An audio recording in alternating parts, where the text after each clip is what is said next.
So, of course, apples, as I say, associated, I think, with love, and in our tradition, of course, associated with the Bible story of Adam and Eve.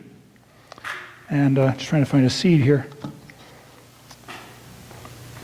Of course, we know it wasn't really an apple tree. It wasn't really an apple. It was we're told, the fruit of the tree of the knowledge of good and evil. But, and of course, in our tradition, it's known as an apple. And so apples then have this association with love, and also there's also a little something, I don't want to say dangerous, but what's the right word? Something about apples that I'll say dangerous about apples. Oops. I think it's interesting then to know that there's actually something dangerous about apples physically, that the apple seed, the seed of an apple, contains cyanide, a poison. I presume that's to protect it against insects or something. But it is an apple seed is a mild poison. There's only been one person who ever died from the effects of eating apple seeds, and he sat down and ate a whole cup of them at once. Don't do that. But a friend of mine eats an apple every day, and he eats the whole thing. He eats the core, he eats everything. I don't think it's going to hurt him. But it's interesting to me that this little seed, both metaphorically and physically, has a little bit of danger to it. It's a little bit of something to be wary of when we eat apples. But nevertheless, they're pretty good. And so let's gather ourselves in prayer. God, you are the one whose way leads to freedom, but we are far too comfortable with the way things are. In this time of worship, stir us from placidness by your Spirit. Grant us a faith courageous enough to stand firm in every trial or temptation, so our journey will take us from wilderness to freedom. Amen.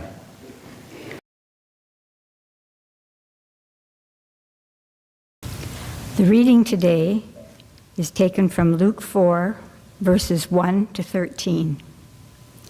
Jesus, full of the Holy Spirit, returned from the Jordan and was led by the Spirit into the wilderness, where for 40 days he was tempted by the devil. He ate nothing at all during those days, and when they were over, he was famished. The devil said to him, "If you are the Son of God, command this stone to become a loaf of bread." Jesus answered him, "It is written, 'One does not live by bread alone.'" Then the devil led him up and showed him in an instant all the kingdoms of the world. And the devil said to him, "To you I will give their glory and all this authority, for it has been given over to me, and I give it to anyone I please. If you then will worship me, it will all be yours." Jesus answered him, "It is written, 'Worship the Lord your God and serve only him.'" Then the devil took him to Jerusalem and placed him on the pinnacle of the temple, saying to him, "If you are the Son of God, throw yourself down from here, for it is written, 'He will command his angels concerning you to protect you, and on their hands he will bear you up, so that you will not dash your foot against a stone.'" Jesus answered him, "It is said, 'Do not put the Lord your God to the test.'" When the devil had finished every test, he departed from him until an opportune time. Here ends the reading of the lesson. So today's story, of course, is the story about Jesus being tested in the wilderness. I heard someone say that every day is a test. That if you woke up this morning, you already got a C+ for yesterday. At least a C+ for yesterday. But before I talk about Jesus' wilderness experience, I want to tell you about a story of another wilderness experience. This is a true story about an American man named John Chapman. Now, Mr. Chapman was, can we see him up there? Yep, there he is. He was a little eccentric. Well, okay, he was more than a little eccentric. I'm sure that if he were alive today, he would have been pretty heavily medicated.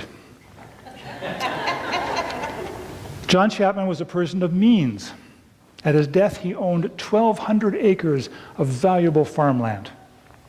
But if you saw him, not in this picture, because he obviously got dressed up for picture day, as everybody did in those days, if you saw him, you would think he was the saddest looking homeless person you ever saw. He went barefoot year-round, except on the very coldest of days. It's said that his feet were so hardened he could walk on ice or through snow. His clothes were tattered and torn because whenever he saw someone whose clothes were worse than his, he would offer to trade with them. His hair was long and his beard unkempt, and on his head he wore a metal pot.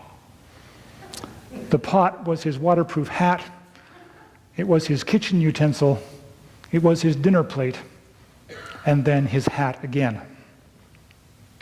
Eccentric. Chapman was friendly to Native Americans. He was kind to animals. He was a vegetarian. There's a story told that once he extinguished his campfire and sat in the cold because mosquitoes were flying into the flames. He didn't want to do anything that would harm an animal. And not only did Chapman look like a homeless person, and not only did he appear to have the kind of mental illnesses that often lead to homelessness, he also lived a more or less homeless lifestyle. He spent most of his days wandering the hill country of Pennsylvania, Ohio, Illinois, and Indiana, that part of the country. Slept on the ground most nights or on else the kitchen floor of some hospitable farmer. What sets John Chapman apart from other homeless men, though, was that these were business trips. Chapman was an orchardist. His business model was to establish apple orchards on shares. A farmer would provide a plot of land. Chapman would build a fence around it, a rail fence around it. He'd plant the seedlings or the seeds in there.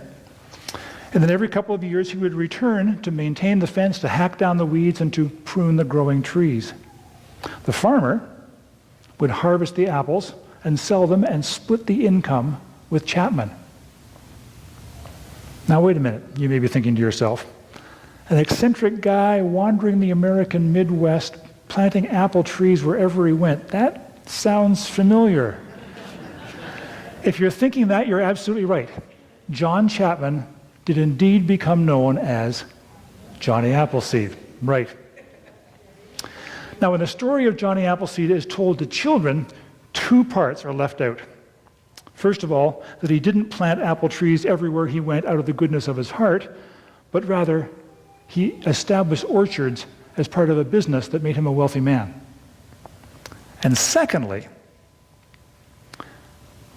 that the apple trees planted by Johnny Appleseed produced small apples so bitter that they were inedible.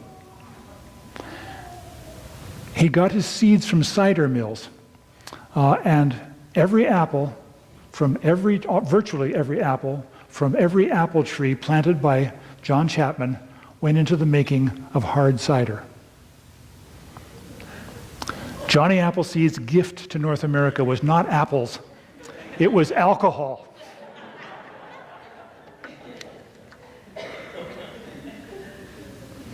But there's one thing about the story of Johnny Appleseed that children know, and it seems to be true, that he often sang, I forgot to say he was a religious man, but his religion was a particular sect called Swedenborgianism.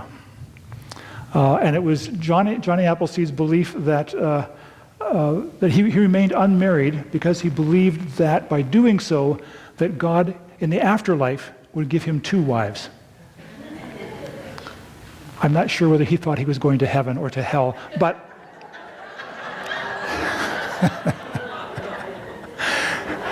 that's a terrible thing to say on Valentine's Day. But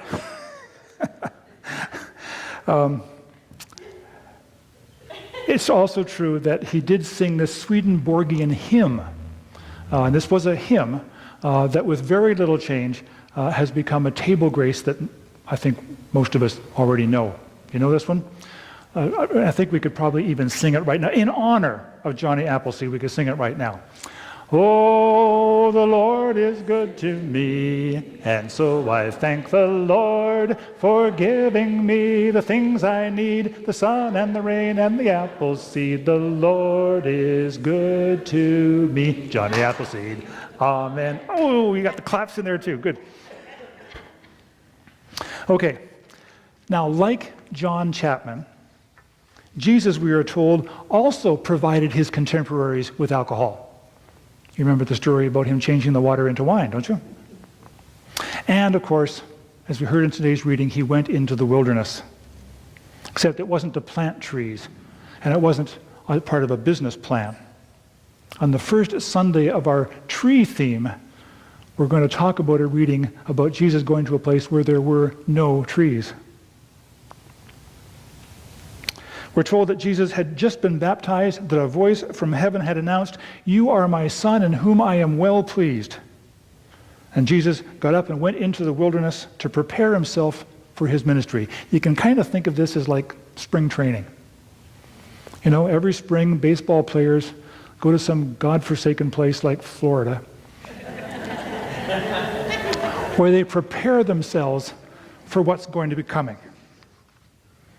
what lies ahead for them. And we're told that Jesus fasted for 40 days, and at the end of them, his resolve was tested by the devil. Now, I suppose that we have all been to the wilderness.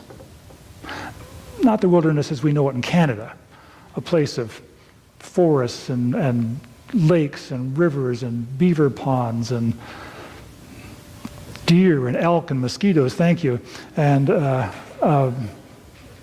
foxes and birds and teeming with life. Not a place like that. No, the wilderness as Jesus knew it.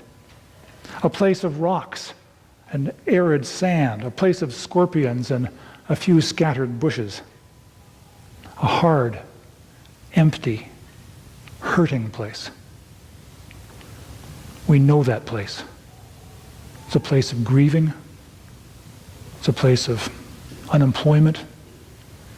It's a place of leaving your house behind because you can't make the mortgage payments anymore. It's happening in Calgary. It's a teenager being bullied, or maybe even just going through ordinary teenage angst. It's months of debilitating cancer treatments. It's a painful divorce. It's a suffering community like La Loche. We know that place, that hard, hurting wilderness. Rider fans know that place. And at the end of his time in the wilderness, Jesus was tested. Now, we often say he was tempted, but it wasn't like, being tempted to have a second piece of cake. His resolve was tested to the very core of his being. He remained true to himself, but in a way I find very unusual. He refused to turn the stones into bread, but then later on, he took 2 fish and 5 loaves of bread and fed thousands of people with it. He refused political power, but later he proclaimed the arrival of the kingdom of heaven in his very person. He refused to tempt death by jumping off the roof of the temple, but later he went to death on a cross with confidence. And it's that last test that intrigues me. Now, it would not be difficult for me to turn down the temptation of jumping off a high place. I don't skydive because I don't even trust the parachute to catch me. I can go on a tall building, I can go on top of a grain elevator, I just don't go near the edge. The thought of falling off a high place makes it hard for me to breathe. But this isn't about heights. It's not even about falling. It's about trust. And not trust that the angels will catch us, but trust that God will be there if we fall, when we fall. Christopher Girata, an Anglican priest, tells about his grandfather's time in the wilderness of grief. His eldest daughter had been killed in a car accident, the only teenager of the 4 in the car to lose her life. Now, Christopher's grandfather had done everything right. He'd worked hard, he'd cared for his family, he'd done everything that a good Christian should do. And disgusted that God would allow this to happen to him, he turned away from his faith and lived for years in that hard, hurting place. Finally, he told this to his grandson, finally he realized that his faith had been based on cutting a deal with God, not on trusting God. And that, I think, is one of our great temptations. Not that we turn stones into bread or jump off a building, but that we think our faith is a kind of a spiritual flu shot. You know, we put up with going to church on Sunday morning so that God will take care of us. And it's not like this. Our faith is not a vaccine against bad things happening. We know that bad things happen, and they even happen to good people. And we're not promised that they won't. What we are promised, and all we are promised, is that God be with us. We are not alone. Thanks be to God. Now, if that doesn't seem like much, if sitting with us in the wilderness doesn't seem adequate, if being held in the everlasting arms doesn't seem quite enough, then perhaps you have not yet experienced God's presence, not knowing the strength and the comfort can be found in it, not knowing that peace that passes all human understanding. For Jesus, and for St. Valentine, and for millions of ordinary believers, some of them in this very room, the presence of God in a hard and hurting place is more than enough. Thanks be to God. Amen. I told this story on Tuesday night, but I'll tell it again. When I was away in January, I had an opportunity to attend an event where one of the speakers was Naomi Tutu, Archbishop Desmond Tutu's daughter. And she talked about growing up in his house and what that was like. And of course, he often had church school at their residence. And one of the things he would do with the kids is give them little written tests. And on one occasion, one question on the test was, and then of course he would, over the dinner table, he would share the answers with his family. And on one occasion, the question was, what did the voice say when Jesus was baptized? And of course it was, "This is my son in whom I am well pleased, my beloved." But one little fellow wrote, the voice said, "You are the Son of God, now act like it."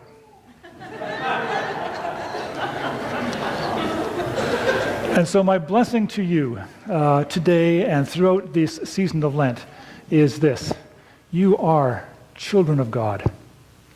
Now go and act like it.